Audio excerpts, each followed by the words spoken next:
нархи чиптаҳо аз Россия ба ҷумҳурии Тоҷикистон баробар буд ба 40-50 то 60 ҳазор рубля. яъне барои рейсҳо, билетҳо, умуман барои чӣ гуна Россия рафтан. вақте аз пеши ход мегузаштам, роҳ наметиҳанд мошинҳо. барои чӣ яка юрист? нафароне ки гирифтори бемории дил ҳастанд ё хирашавии чашм доранд, ба шумо доруи алҳадаяро тавсия медиҳем. капсула ва равғани сиёҳдона мебошад. инчунин барои зиёд кардани риш ё барои баланд кардани қад ё барои нест кардани доғҳои сафед аз бадан ё зиёд кардани мӯи сар ба шумо соф савдоро тавсия медиҳем. суроға дар рӯи экран. доставка ба ҳама шаҳрҳо карда мешавад. инчунин доруҳои варзишӣ низ дастрас кардан мумкин аст. ба рақамҳои рӯи экран муроҷиат намоед. занг задани шумо дастгирии мо мебошад. аз номи юристи ҷай муроҷиат кунед, скидкатон мекунам.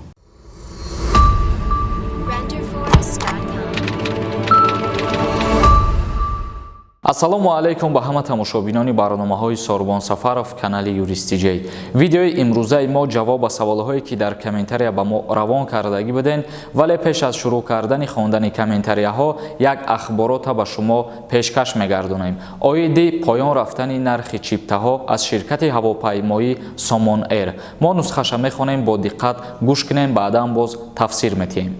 икром Субҳонзода, директори агентии авиатсияи граждании ҷумҳурии Тоҷикистон, имрӯз дар пайи дархости онҳо ширкати Somon Air нархи чиптаҳоро 30% поин овард. ӯ гуфт: мо аз ширкати Somon Air дархост намудем, ки нархномаҳоро бозбинӣ кунанд, то ки арзиши билетҳо поён бурда шаванд. роҳбарияти Somon Air тарифҳоро бозбинӣ намуда, сар аз моҳи декабри соли гузашта ширкат арзиши билетҳоро аз 39-40 ҳазор рубл то 25-27 ҳазор рубл, яъне ки 30% поён овард. ба ҳамаи мо шумо маълум аст, ки чандин моҳ пештар нархи чиптаҳо хела гарон буд, яъне ки моҳҳои октябр, ноябр нархи чиптаҳо аз Россия ба ҷумҳурии Тоҷикистон баробар буд ба 40-50 то 60 ҳазор рубля ва хушбахтона баъд аз соли нав дархост кардан нархи чиптаро арзон кардан айни ҳол баробар мебошад ба 25 то 27 ҳазор рубл. ба суми тоҷикӣ агар бигирем 3500 сомон то 3800 сомона дар бар мегирад. ва ногуфта намона, ки ширкати ҳавопаймоии Somon Air бо Туркия низ нархи чиптаҳои худша 30% поён бурд ва иншааллоҳ ки ба хости худованд боз ҳам аз ида арзонтар мешавад, дар ҳоле ки марзҳо ва парвозҳо барқарор шаванд. шурӯъ мекунем хондани комментарияҳоро, гӯш кунен ва ба саволҳои худтон ҷавоб бигирен. мисли Юсуф навистай: салом акай Сорбон, ман моҳи август аз Россия ба Тоҷикистон омадам. то ҳол ба Россия рафта наметавонам. агар аз ҷои кор справка равон кунанд, ман рафта метавонам ё не?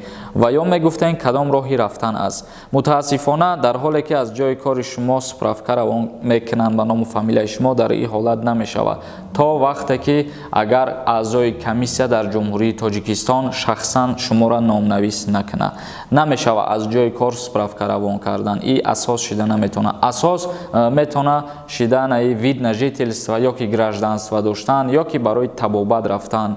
ана ҳамин чизо асос шида метавонанд барои Россия рафтан. ҳар як нафаре ки дар Федератсияи Россия шаҳри Москва қарор доранд ва ба духтури дандон ниёз дошта бошанд, агар ба рақамҳои дар экран буда муроҷиат кунед. ин духтури дандон бародари тоҷикай. айноми юристи ҷей муроҷиат кун, скидкат мекунам. Али навистай: салом алейкум, саволи ман чунин аст. ман хуҷанд кор мекардам. вақте аз пеши ход мегузаштам, роҳ наметиҳанд мошинҳо. барои чӣ яка юрист?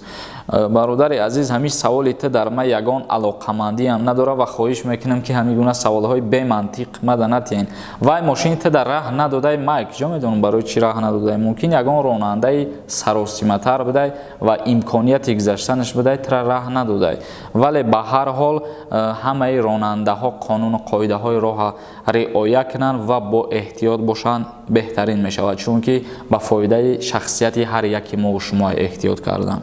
хоҳиш мекунам хеле саволо натиҳмада. як каси дигар нависай: ба мо занако ҳам мумкинай рафтан барои кор. барои кор аъзои комиссияе ки ба Тоҷикистон меояд, ана ҳамон шахсиятҳо худшон муайян мекунанд, ки киҳора номнавис кунанд. вале айни ҳол танҳо мардҳоро номнавис кардастанд, чунки дар Россия биноҳои сохтмонӣ аз коригар танқисӣ мекашад. ба ҳамин хотир аллакай дуюмин бора ки интиқол додан муҳоҷироро ба Россия бо тариқи аъзои комиссия Россия танҳо мардора бурданд. Фарух Ҷурабекзода нависад: салом алейкум бародар, музди маошаш муайян нест, илтимос ҷавоб диҳед. Музди маош муайян надорад, дар ҳоле ки тоҷикоро мебаранд. ҳукумати Россия ин чиза муайян кардагӣ нестае ки ҳар як нафари дохили Россия мешава ҳамин қадар музди маошаш битиҳен, чунки ҳар як ширкате ки муҳоҷироро мебара вай ба худаш оиннома дорад, яъне ки вай тасдиқ мекунад ва муқаррар мекунад худаш шахсан ана ҳамун музди маоши коригара. Як каси дигар нависад: салом Сорбон, дар Инстаграм канал дорӣ? Бинавис номуша. Бародар, ҳамин видеои мада дар ҳамаш қариб ки номи Инстаграмам ҳастай.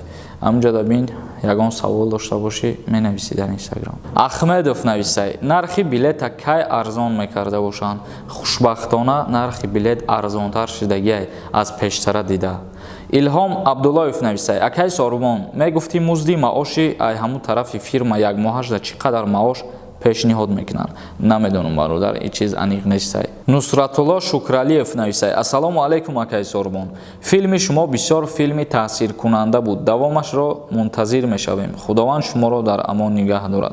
Ҳазор раҳмат, шуморо низ худованд нигаҳбон боша ва рӯзҳои наздик мо кӯшиш мекунем ки давоми филма пешниҳоди шумо бигардонем. аз шумо танҳо дастгирӣ кардан ва аз мо ҳаракат кардан. Одинаев нависад: ассалому алейкум бародари азиз, илтимос ба саволам ҷавоб де. Хеле муҳим ай. Вақте ки қарзидорӣ ва пули қарзта дода наметонӣ, тира да суд метан, тира мегиранд, тирма мекунанд. Ҳамун қарз чӣ мешава ай назари қонун? Ҳамира бифаҳмон. Сума мебахшанд, чӣ кор мекунанд? Бародари азиз, аз назари қонунгузории Ҷумҳурии Тоҷикистон, вақте ки мисол шумо қарзидор ҳастен ва пули калон ай, шуморо ба суд метиҳад соҳиби ана ҳамун пул, дар ҳоле ки шумо пула пардохт карда наметонен ва суд ҳалнома мебарораву ба шумо срок метиҳанд. Яъне ки аввалан худованд ягонтаи шумо да ирӯз наёяд ва касе ки ҳамин ҳолда агар қарор дошта бошад ҷавоб ба ҳамвай.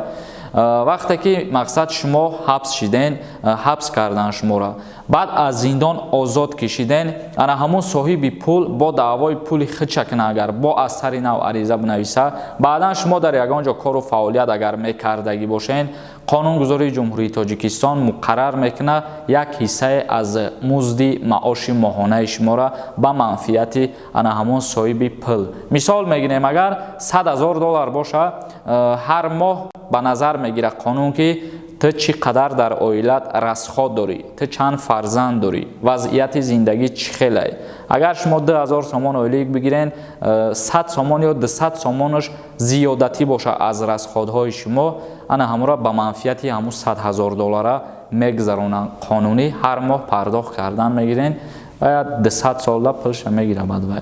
برادران عزیز، ویدیو را جمع بس میکنیم. عذر میپرسیم از نفرانی که به سوالهاشون جواب نگرفته باشند، چون که ما کوشش میکنیم سوالهای تکراری را زیاد جواب نگردونیم. برای سوالهای تکراری، یعنی برای ریس ها، بیلیت ها، عموما برای چگونه روسیه رفتن، کیها در اجازت هست یا کی نه، در آمده ویدیوهای پیشتره را تماشا کنین، به سوالهاتون جواب میگیرین.